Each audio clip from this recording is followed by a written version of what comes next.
Eu sou Leandro Viana e para mim o episódio 7 foi o melhor dessa quarta temporada de From, porque ele resgatou aquela sensação de perigo de estar ali no meio dos monstros, o aspecto de terror que eu sempre gostei e com certeza o treinador Kenny, ele vive mais um dia. Então esse episódio me revelou que eu gosto muito mais do Kenny do que eu imaginava. Mas ó, sem enrolação, aumenta o volume porque depois da vinheta tá na hora de falar dos detalhes, das teorias de From.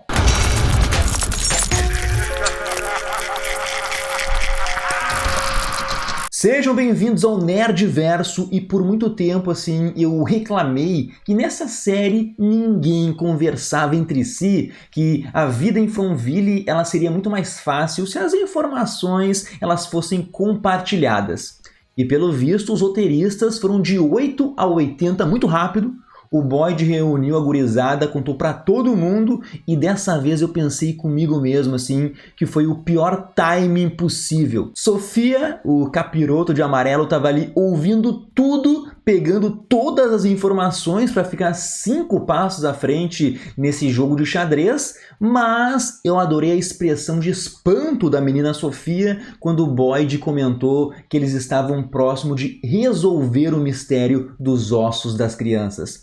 Eu acho que é a segunda vez assim que eu vejo a Sofia ela preocupada, com medo. A outra vez foi quando ela viu aquela caixinha de música da bailarina. E digo mais, a Sofia parecia ter medo daqueles totens e no final do vídeo, então, eu trago uma teoria para tentar entender o porquê disso. Já que o totem ele não funcionou lá nos monstros. Então eu ainda acredito que os totens eles devem ter um propósito nessa reta final de temporada de From. Mas voltando ali para o plano do Boyd, eu achei um roteiro meio fraco, tá? O nosso Boyd, ele conta todo o plano para Sofia quando ela entrou na delegacia. Mas eu preciso assim que os roteiristas eles tragam o Boyd inteligente de volta. O Boyd precisa se questionar, perceber assim que alguém de dentro vazou o plano. Temos um X9, né? Avisou tudo. Por isso os monstros bloquearam todas as portas, as rotas de fuga do nosso treinador Kenny.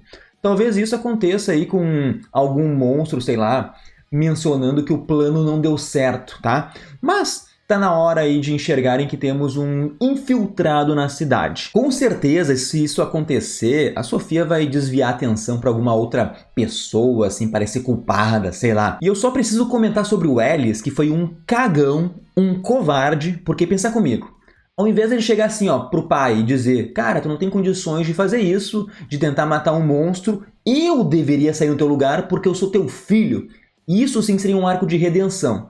Mas ao invés disso, o Ellis, ele diz pro Kenny ir no lugar do Boyd, né? Com certeza o Kenny é o filho favorito do Boyd, que precisa ali arriscar a vida, tá ligado? Então, inacreditável o que o Ellis fez, mano. Só faltou ele dizer, né, que não podia sair porque, sei lá, tem uma esposa e um filho pra cuidar. No caso, o filho é o Sorriso.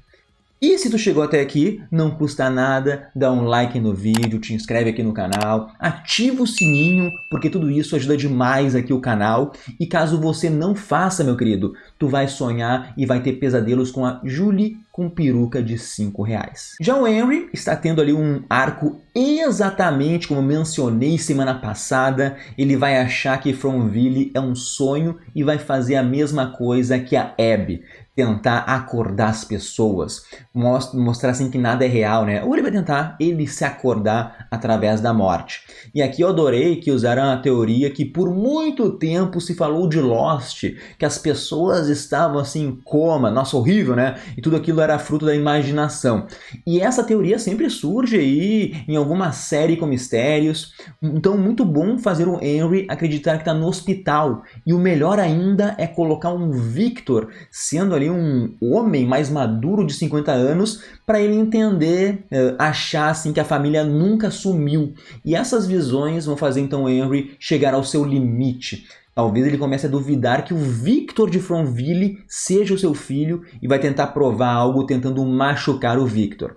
Agora ele vai ficar muito convicto que tudo é um sonho. E estamos cada vez mais perto de uma das minhas apostas de morte da temporada aí, do Henry ele morrer. E se o Henry é o candidato mais forte que eu vejo nesse momento aí, tá? E sobre a Tabitha, a série ela conseguiu fazer com que eu odiasse uma personagem que é pra ser uma das principais. O que passou na cabeça da Tabitha para falar com o Victor daquele jeito, assim, de dizer o que diabos tem de errado com você? Menino Victor merece respeito. Ele é uma criança quebrada em um corpo de adulto, né? O Victor passou uns 30 anos sozinho com os monstros. Então, aquele era o momento da Tabitha, dela encarnar Miranda e dar um carinho maternal pro menino. Eu cheguei no ponto que não suporto mais a Tabitha. Ela foi cruel, foi insensível e tipo... O Ethan toda noite vê monstros, viu o pai morto todo aberto, né, com as tripas de fora. Qual a moral da Tabitha surtar porque o Victor queria mostrar um saco de dentes, tá ligado? Assim, ó, inacreditável. Comenta aí se você é do time que odeia a Tabitha também. Já o saco de dentes, isso pode confirmar uma teoria que eu trouxe lá no início da temporada, que o tinhoso de amarelo ele pode ser então a fada dos dentes, uma mistura de mitologias, onde a Sofia é tipo uma bruxa ali. Então eu espero que o Victor ele enxergue a Julie como a contraparte da Eloise, né, da sua irmã, e vá compartilhar informações sobre isso com a menina Julie, né? E pensando aqui, ó, talvez o dente seja o que vai desmascarar a Sofia. Se ela ainda tá com o dentinho lá do pastor que ela arrancou, isso pode ser uma pista. Claro que o Victor precisa compartilhar aí essa informação com alguém, com Boyd, com mais pessoas. E já que eu mencionei Juju peruquinha de R$5, eu acredito que eu nunca vou me acostumar assim com essa peruca bagaceira que a produção ela arranjou aí. E eu acho inacreditável que a Julie ela nunca tá presente em nenhum dos momentos que foi mencionado o Homem de Amarelo. Ela viu o velho devorando um fígado e precisa contar isso pra alguém, sabe? E tipo, eu tenho certeza que algum roteirista, alguém da produção odeia muito a Julie. E nem é por causa da peruca, tá? Tá, beleza, a peruca é um dos fatores. Mas eu quero dizer que é sobre o roteiro que estão dando pra Julie nessa temporada. A Juju tem o poder de viajar no tempo, de caminhar nas histórias, mas ela não acredita que a mãe ela possa ser a reencarnação da Miranda, cara. Isso é inacreditável também, isso me irrita. E o pior ainda é a Julie fumando do lado de casa, da porta ali, e fica chocada que alguém percebeu, né? Então, ó, alguém na sala de roteiristas odeia muito essa personagem. E antes de falar aqui do final, eu quero convidar vocês para participarem do Clube Nerdverso, porque a partir do nível 1, vocês já entram assim no nosso grupo exclusivaço do WhatsApp. Lá a gente fala todo dia de filmes, séries, teorias de From. E a partir do nível 2, vocês concorrem todo mês a prêmios e toda semana tem sorteio de ingresso de cinema.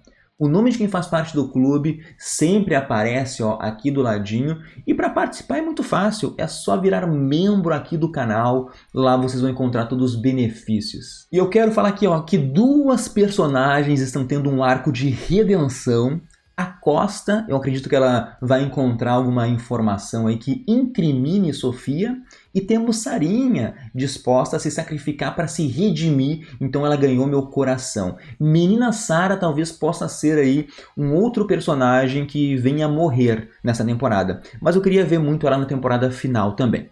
Enfim, vamos falar do final e precisamos combinar que foi muita burrice deixarem o corpo do Roger lá, naquele galpão. Eu entendo que o Roger era, da comunidade, mas ele apareceu todo costurado, remendado por bonecas monstros que mataram ele. Como que ninguém assim cogitou que isso poderia dar uma grande merda, né? E eles tinham que ter queimado o Roger no momento que viram ele. Pelo menos ganhamos aí uma cena bem gore, ele rasgando ali a própria mandíbula, boca, depois que ele descobriu que estava todo costurado. Então foi algo bom demais isso aí, para quem curte um terror, óbvio. Eu só não entendi a relação do feitiço, né, do voodoo que a Sofia fez à magia do ovo. Me passou pela cabeça que o ovo pode conter, sei lá, a essência da vida, mas se alguém tiver uma explicação, um conhecimento sobre por que usar um ovo para trazer o Roger de volta à vida, por favor, comenta aí para me ajudar a entender, tá? E sobre o Roger na casa colonial, eu tive a impressão que a Sofia de amarelo ali, ela esperava mais destruição. O Eldin, o Caolho, conseguiu fazer algo que preste na temporada, reagiu rápido demais para aquela situação. Não sei se ela esperava algo pior, tipo os monstros invadirem a casa, ou se a Sofia só queria desestimular as pessoas a procurarem respostas. Porque pensa assim, ó, depois desse ataque, né, e do Boyd ter mencionado que a morte do Jim só aconteceu porque conhecimento tem um preço, talvez esse ataque faça as pessoas irem contra o plano de acessar os túneis. Talvez a mulher que teve a cara queimada lá seja a líder da oposição e vai dizer que tudo é culpa do Jade, da Tabitha, vai querer matar os dois. E olha que depois desse episódio, a Tabitha até já pode ir de arrasta, que eu nem me importo. Né? Então logo estamos muito perto de uma revolta, de Fromville ser dividida em 2 times. Já que a porta fica dentro da casa colonial, talvez o próximo episódio seja as pessoas não deixando Boyd e Jade entrarem. E talvez a dona seja a pessoa que vai negociar a paz aí. E antes, né, eu falei da Costa e da Sarah, mas Fátima teve o seu primeiro grande momento depois de 4 temporadas. E eu falei pra vocês, né, que a conexão com o sorriso seria importante. O Kenny estava em cima do ônibus, o que prova que o Ellis estava certo, o Boyd não ia ser tão ágil como o treinador Kenny, e volto a dizer, Ellis cagão. Mas a Fátima conseguiu controlar o seu filho sorrisinho ali, mandando ele parar. E talvez a construção do Golem seja uma metáfora, assim, para que a Fátima ela precisava dessa crença, de acreditar isso, para acessar esse novo poder. O sorriso pode ser o Golem da Fátima. Só que eu vou confessar para vocês, tá? Que quando a Fátima estava ali tendo um vislumbre da visão do sorriso, eu jurava que aquele seria o momento que a gente descobriu que a produção não quis gastar orçamento em uma peruca decente para Julie e ia fazer o Golem de barro, ele quebrar a janela e salvar o treinador Kenny. Cara, ia ser tipo o Hulk de barro, assim. Mas confesso que foi legal, sim, esse controle mental. E para finalizar o vídeo, vamos então para a teoria dos totens, pois talvez eles sirvam somente para matar os pesadelos que ganham vida, já que ele não fez nem cosquinha nos monstros. Pensa comigo, e se a Sofia ficou assustada por causa que o Homem de Amarelo é um pesadelo de alguém que ganhou vida? Ele é a fada do dente, né? Eu já expliquei melhor como os diferentes folclores enxergam esse ser mitológico. Mas pensa comigo se a região de Fromville for um lugar onde os pesadelos de quem morre ali se torna realidade. Isso pode fazer o sacrifício das crianças ser tipo uma tentativa de sobreviver além dos medos. O Homem de Amarelo pode ter oferecido a vida eterna aos primeiros moradores, pretendendo assim aprisionar esse poder na região para criar um ciclo que iria se repetir durante anos e anos e anos para ele, o Capiroto de Amarelo, se alimentar. E se os totens podem matar os pesadelos, nesse caso o Homem de Amarelo corre um grande risco. Mas enfim, comentem o que vocês acharam do episódio, o que esperam da reta final de From. Faltam só 3 agora, meus queridos. Mandem as teorias de vocês.